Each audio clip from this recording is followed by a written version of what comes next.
To understand the situation better, we are joined from Delaware by Dr. Muqtadar Khan, who is Senior Non-Resident Fellow at Middle East Policy Council and a professor at University of Delaware. Thank you for joining us, sir. Sir, is Washington's current Iran policy driven more by Israel's interests or America's own strategic calculus? Thank you for having me.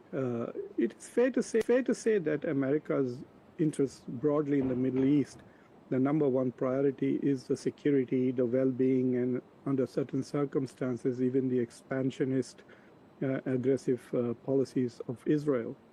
It is also partly because of oil. So there are two or three things that really determine America's approach towards the Middle East. They do not want other powers to have any say in the region. So in that sense, the United States wants to exclude Russia, China, and other rising powers from ever having a strong influence on either the security or the economy of the Gulf countries and the broader Middle East. And of course, all of this is driven primarily by the desire to protect Israel, especially in the last 2 to 3 decades because of the rising power of the Israel lobby in the United States. But there is also this growing influence of evangelical Christians in the United States, for whom there are theological reasons why Israel matters.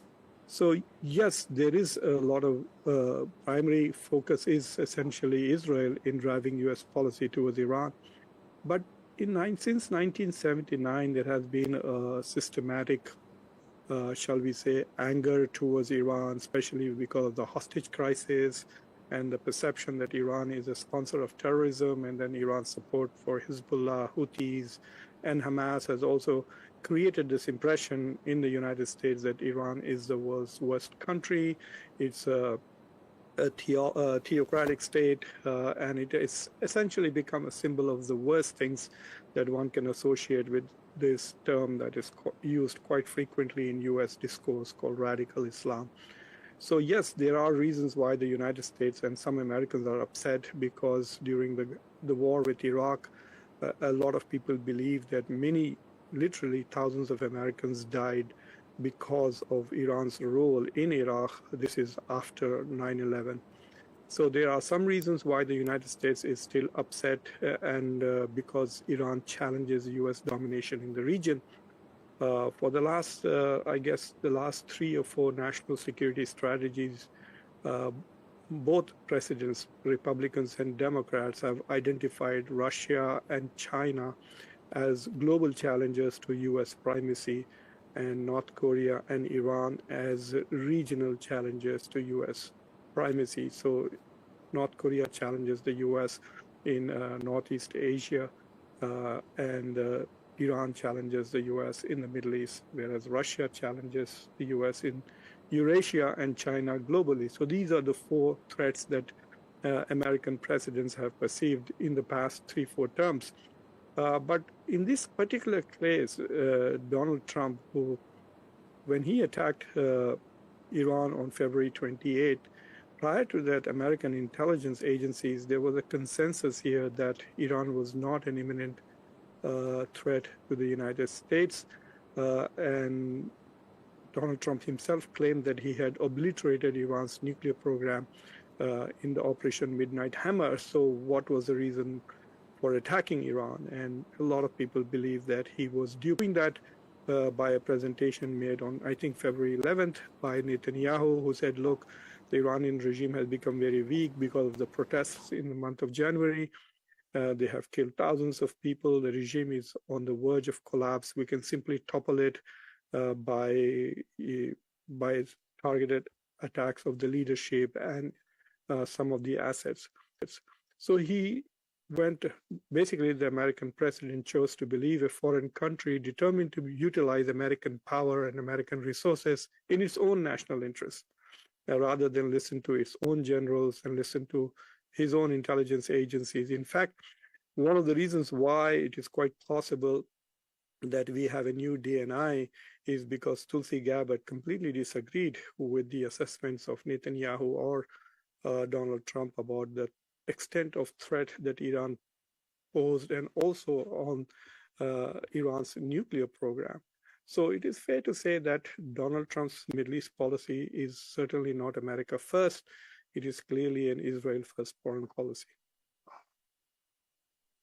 With tensions high in the Gulf, how sustainable is the calm in the Strait of Hormuz? Well, it's not just the Strait of Hormuz, which is closed right now, but it is also the Strait of Hormuz. And with the closure of Bab al-Mandab and the Houthis' attacks on the Saudis, you could say to a great extent the Red Sea is also closed. So between the two choke points, you could argue that a lot of oil, close to 30% of the global oil supply, is blocked. And you can see that in prices. Brent oil has reached 100. It is hovering around 97 as we speak. And that is going to have a devastating impact on the global economy, particularly the economies of the global South countries. And even in the United States, the price at the gas pump has exceeded $4 in many parts of the country. And the Republicans are very worried that this is going to have a devastating impact on their electoral fortunes in the midterm elections, which are not very far away. Donald Trump is very frustrated. He does not know what to do. He was misled clearly, but he's not smart enough to realize, and he continues to listen to the Israelis. So Israel not only took America to war, but also prevented America from actually implementing the Memorandum of Understanding by constantly attacking Lebanon. And even now, you can see that voices in the Trump administration or in the GOP, which are much closer to Israel, continue to undermine his attempts to promote diplomacy with Iran. On the other hand, Iran seems to have a key strategic advantage, which is geography. And so as long as Iran can hold on and blockade Hormuz, I think it feels that it can punish the United States and the global economy and put a lot of pressure on the US. So the US can only bomb Iran. They are unable to compel Iran to change its position. And as long as Iran can take this punishment, it will probably hold on to Hormuz, because if it opens the Strait of Hormuz, then Iran will have nothing left. Because you can imagine a scenario where at the end of this war, if Iran does not hold the Strait of Hormuz, and if the US keeps up the sanctions on Iran, then Iran is not going to be able to recover from the devastating impact of the US-Israeli war on Iran. So for Iran, in order to be able to recover from this war, it needs to have some kind of control on the Strait of Hormuz and leverage it to raise the revenue for rebuilding. If you recall, the Memorandum of Understanding actually had a figure of $300 billion to be raised to rebuild Iran. And it only said that there would be toll-free transit for only 60 days, which means at least the Memorandum of Understanding seems to accept that after 60 days, Iran would impose some kind of tolls on the transit. But in the long run, Iran is going to be in a bad shape, because countries are now beginning to find ways to get around the Strait of Hormuz. There are land routes being developed from Iraq. Even Iran itself is using a railroad to send oil to China. So eventually, if alternative routes are generated, then the geographic advantage Iran will lose in the long run. Right now, Donald Trump has no ideas. The military is being stretched. There is a lot of concern that America is going to run short of ammunitions, critical and defensive ammunition, which are important for both the US defense as well as for Israeli defense. And so there is a pressure, even from a military pressure on the US, besides political pressure, to resolve this war as quickly as possible. And occasionally, even Republican leaders, both in the Senate and the House, are going about making comments like it's time to end this war, because politically they are very worried about the backlash. So talking about Pakistan, what role, in your opinion, can Pakistan realistically play at this stage as a mediator between Tehran and Washington? So, look, the Pakistanis can try to give credibility to Donald Trump's claims, but how do you convince the Iranians that whatever Donald Trump is agreeing to or claiming to offer is credible, because he could change that within 24 hours? Let me give you an example. The Saudis negotiated with America for 18 months, and then Scott Bessent announced this deal where Saudi Arabia would get a nuclear program, and in exchange, it would buy nuclear technology from the United States. And there was no mention of the Abraham Accords at all in that deal. It was to be announced last Wednesday. And then immediately after this announcement is done, after the signatures have been signed by both sides, Donald Trump adds another condition saying, look, Saudi Arabia has to join the Abraham Accords or this deal will not go forward. If they had said this on the day one of those 18 months of negotiations, that you will have to sign the Abraham Accords for anything to go forward, I don't think that the Saudis would have engaged in these 18-month-long negotiations. So why did the Saudis engage? Because they bought this rubbish from the Americans, where they thought that this would be independent of the Abraham Accords. So even countries which are profoundly dependent on the United States for their security, like Saudi Arabia and United Arab Emirates and the Gulf countries, even they can't trust Donald Trump. So if you are an Iranian and you're going to say, oh my God, see, they negotiated for 18 months and then Donald Trump simply turns around because he got some pressure from the Israeli lobby. I mean, Netanyahu makes a phone call, 2 or 3 billionaires in the United States make phone calls, and then Donald Trump completely upends negotiations that have been going on for 18 months. So how does Pakistan convince Iranian that, look, in this case, yes, Donald Trump has reneged on all his promises, etc., but in this case, he's going to keep it. That's not going to happen.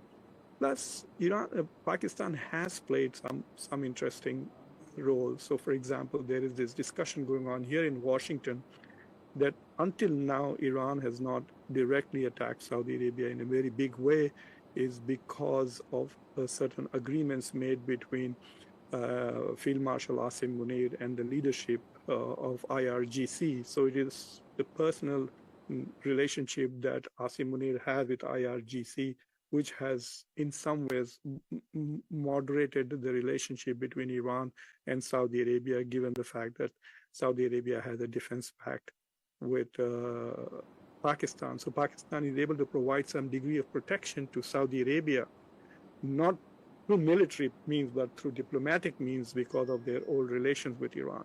So yes, Pakistan can offer those kind of benefits to some of its allies in the region, but all they can do is explain. I think Pakistan's role is more in explaining Iran's positions to Americans rather than the other way around, because if you notice that the reason why this war partly started was that Iran felt that it had agreed to all the conditions that Trump had made when the negotiations were going on, I think in Geneva, moderated by the foreign minister of Oman. And Steve Witkoff and Jared Kushner came back saying that Iran had not accepted. So there was this discussion that the Americans, at least these jokers, Steve Witkoff and Jared Kushner, who are absolutely not qualified to be in this, plus they are corrupt, they are trying to negotiate side deals which are personal in nature. In any decent democracy, they would have gone to jail for doing that. But they misunderstood the Iranians. So I think the best role that Pakistan can play, given the long relationship they have, and given the fact that Asim Munir seems to be able to communicate with Trump better than most leaders in the world, he can probably explain to America, what Iran is saying, and explain Iran's position. I think that could be the best I also want to remind you that if you remember the first meeting that Asim Munir had with Donald Trump in the White House, this was at the time of the previous G7 meeting in Canada. There was a lot of chatter here in Washington that they did not talk about Pakistan or India, but they talked about Iran, and Donald Trump was very impressed by what Asim Munir had to say about Iran. So it was the first time in his life that Donald Trump got an alternative view of Iran from a person that he apparently likes and respects. So in that sense, Asim Munir can play the role of a kind of a foil or a fact checker on what Netanyahu says to him. So I think that is the biggest role that Pakistan can play, explain Iran better to Donald Trump and try to undo some of the lies that is